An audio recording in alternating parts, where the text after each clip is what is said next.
Dear friends, may the Lord bless you according to Isaiah 30:21. प्यारे दोस्तों, परमेश्वर आपको आशीष दे यशाया 30:21 के अनुसार। Here the Bible says, whether you turn to the right or to the left, your ears will hear a voice behind you saying, "This is the way, walk in it." यशाया 30 वचन 21 में यहाँ पर प्रभु कहता है, जब कभी तुम दाहिनी या बाईं ओर मुड़ने लगो, तब तुम्हारे पीछे से ये वचन तुम्हारे कानों में पड़ेगा, मार्ग यही है, इसी पर चलो। For God to speak with us, we have to have a listening ear. परमेश्वर हमारे साथ बात करे, इसके लिए हमारे सुनने के लिए कान होने चाहिए। हमारे कान ऐसे हों जो सुन सकें। That's why God says in Isaiah 55:2 like this. इसलिए यशाया 55:2 में परमेश्वर इस तरह से कहता है, Listen to me and eat what is good, and you will delight in the richest of fare. मेरी ओर मन लगाकर सुनो, तब उत्तम वस्तुएं खाने पाओगे और चिकनी चिकनी वस्तुएं खाकर संतुष्ट हो जाओगे। इस तरह से वचन यहाँ कहता है। Our God is a God who beautifully teaches us. हमारा परमेश्वर हमें सुंदर रीति से सिखाता है। As in Psalm 32:8, the Lord says, जैसे कि भजन 32:8 में प्रभु कहता है, I will instruct you and teach you in the way you should go. मैं तुझे बुद्धि दूंगा और जिस मार्ग में तुझे चलना होगा मैं तेरी अगुवाई करूंगा। I will counsel you with my loving eye on you. मैं तुझ पर कृपा दृष्टि रखूंगा और सम्मति दिया करूंगा। You will be all the time listening to God's voice, and you will be walking in a straight path. आप हमेशा परमेश्वर की वाणी सुनेंगे और सीधे मार्गों में चलेंगे। ऐसे ही होगा। For God to counsel us and give us knowledge, we have to be always ready to listen to Him. परमेश्वर हमें सम्मति दे और ज्ञान दे, उसकी सुनने के लिए हमें हमेशा तैयार रहना होगा। Because people will be eagerly waiting for us to speak God's word. क्योंकि लोग राह देखते हैं कि हम परमेश्वर के वचन से उन्हें कुछ बताएं। They search God's word from our mouth. वो हमारे मुंह में परमेश्वर के वचनों को खोजते रहते हैं। In Malachi 2:7, that's why the Bible says, you priests should be eager to spread knowledge, and everyone should come to you for instruction. Malachi 2:7 ये कहता है, याजक को चाहिए कि वो अपने होंठों से ज्ञान की रक्षा करे और लोग उसके मुंह से व्यवस्था को पूछें। How much more we should be eager to have the knowledge of God in us.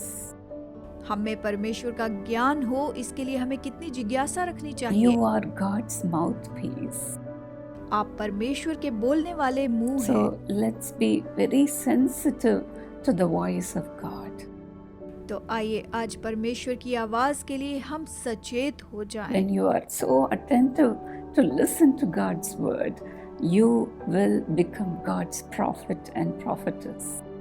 जब आप परमेश्वर की आवाज सुनने के लिए सचेत होंगे, तब आप परमेश्वर के भविष्य वक्ता और भविष्य वक्तिनी हो जाएंगे। Because when a prophet or a prophetess speaks, he or she will not be speaking from their own mouth.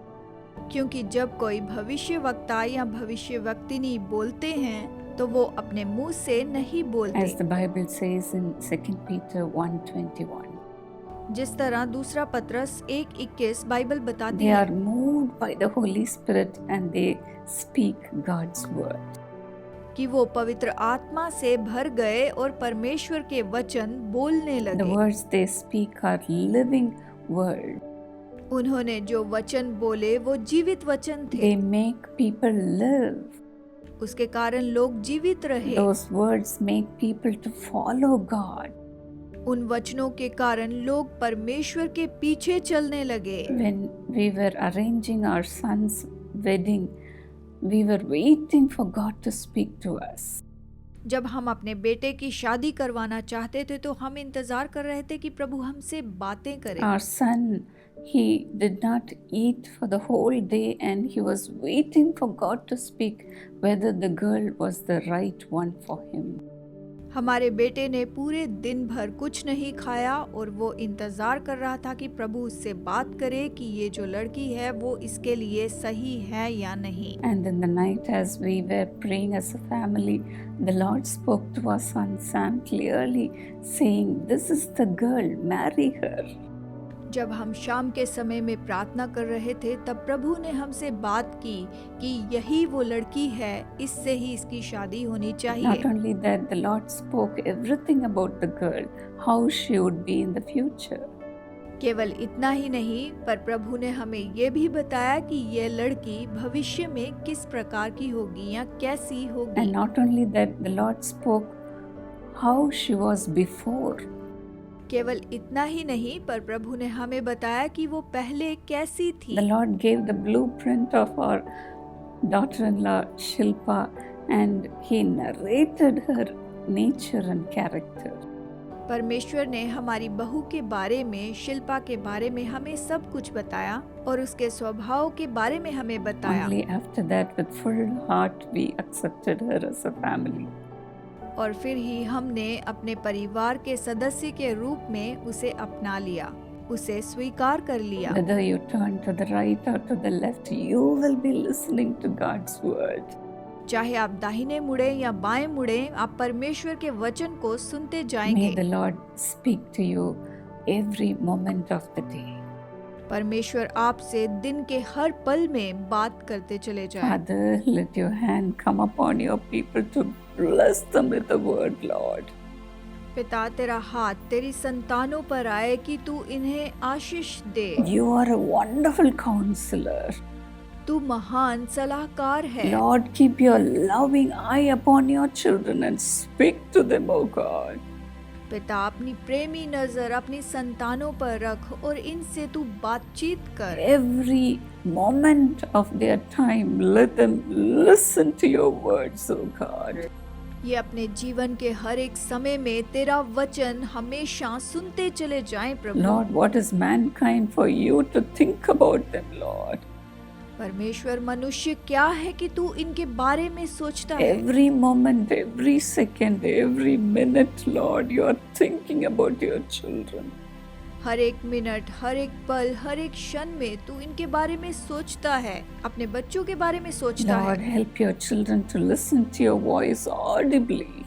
प्रभु तू मदद कर अपने बच्चों की, प्रभु मदद कर कि ये तेरी आवाज सुन सके प्रभु। Let your people become your prophet and prophetess. तेरे लोग तेरे भविष्य वक्ता और भविष्य वक्तिनी हो जाएं प्रभु। Fill them with the knowledge of God, O God. इन्हें परमेश्वर के ज्ञान से तू भर दे प्रभु। Lord, fill them with your knowledge.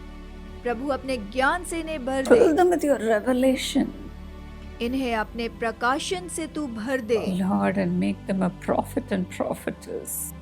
हे प्रभु, इन्हें तू भविष्य वक्ता और भविष्य वक्तिनी बना। In Jesus' name, यीशु के नाम में प्रार्थना मांगते हैं। God bless you, friends. प्रभु आपको आशीष दे दोस्तों।